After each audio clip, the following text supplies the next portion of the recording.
All right. So next up, we wanted to tell you probably the main theme of what we do, what we say, what we preach is that seniors can do more than what you think they can do. A lot more.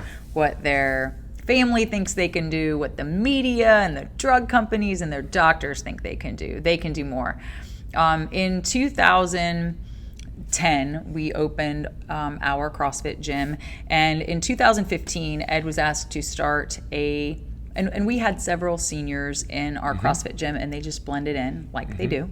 Ed was asked to start a exercise program for the living members of an osteoarthritis study that had ended. And he said, of course, I'd be happy to, as long as I can use functional fitness as the foundation. And so we started off-site in a medical office building with 12 of the living members of this study. That's right. And in a very short period of 3 years, it grew to almost 40 seniors training with us in this medical office building, to the point where we were starting to have spillover and started moving some of them, the younger, fitter ones, into the open air, not air conditioned, in Florida CrossFit gym. And within a year after that, we moved them all to the CrossFit gym. Is that right on the timing? Yep. So pretty soon we started at 12 members, quickly grew to 40, and I don't know, we ran an average of 60 members while we were in that gym, all doing functional fitness. Ages, probably the mean age then was 70 and 80 because they were the living members of the study, but started bringing friends and snowballing. So in that gym, we housed 3 generations of athletes. We housed CrossFit Kids, we housed adults, and now we housed our brand of CrossFit Senior that we called a legend at the time. You want to take that and run with it? Yeah, I think the piece I'll fill in, and I know we're throwing a lot of dates and a lot of times and a lot of things around, but I remember like it was yesterday, I was asked to start this program.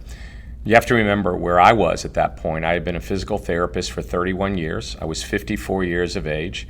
I had been doing functional fitness personally, training, for about 8 years.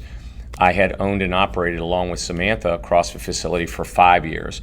So asking me to start that program for seniors, piece of cake. And I was the one that vetted all the equipment and bought all the equipment, and I've done all these years all the programming.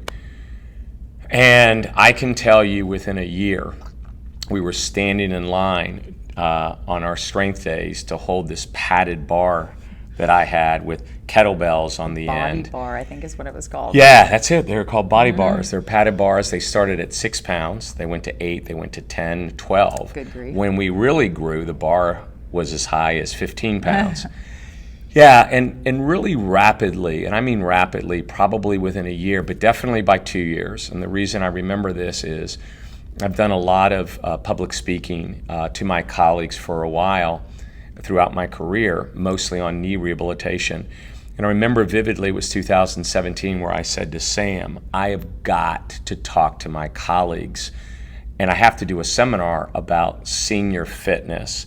And I remember, I'm off a little bit on the title, but it was something like revolutionary physical therapy rehab, something of that nature, beyond conventional PT or something like that.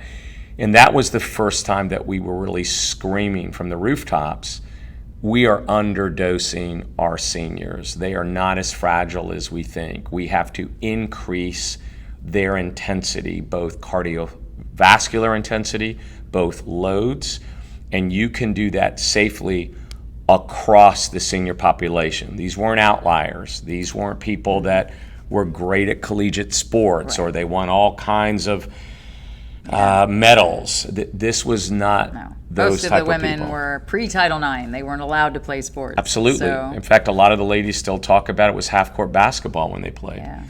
So that's the start of when we started this program. And I think what we're trying to say in this section is to say to you guys, I am absolutely positive that, I'm going to repeat what Sammy said, what you see on the media, what I hate to say this, many of our physicians say, just rest, just do less. This is a population that has to do more to stay functional and active and strong. The science proves that. The science proves that. One of our dear friends used to say, it was with regard to sleep, but she used to say, sleep when you're dead. And we're sort of like rest when you're dead, because while you're alive, you really do have to move. West Side Barbell says it best. They have a slogan, weak things break. Yeah. And so we know that weak things break, and we know that stiff things break. And when you start moving seniors in functional movements, you need full range of motion to achieve a functional movement. And so all of a sudden now you have greater range of motion and more strength, and you don't break. So, yeah. Yeah, and I would just follow up with that, and a very simple, to a person who maybe is elderly, who's thinking about training, to one of my colleagues, to a physician, to a family member, to a pharmaceutical company. If you think what we're talking about is dangerous, you should try living weak. That's dangerous. That's very, very difficult to live on your own independently and be weak. That in fact is concerning and scary. Yeah. All right. Good. Good.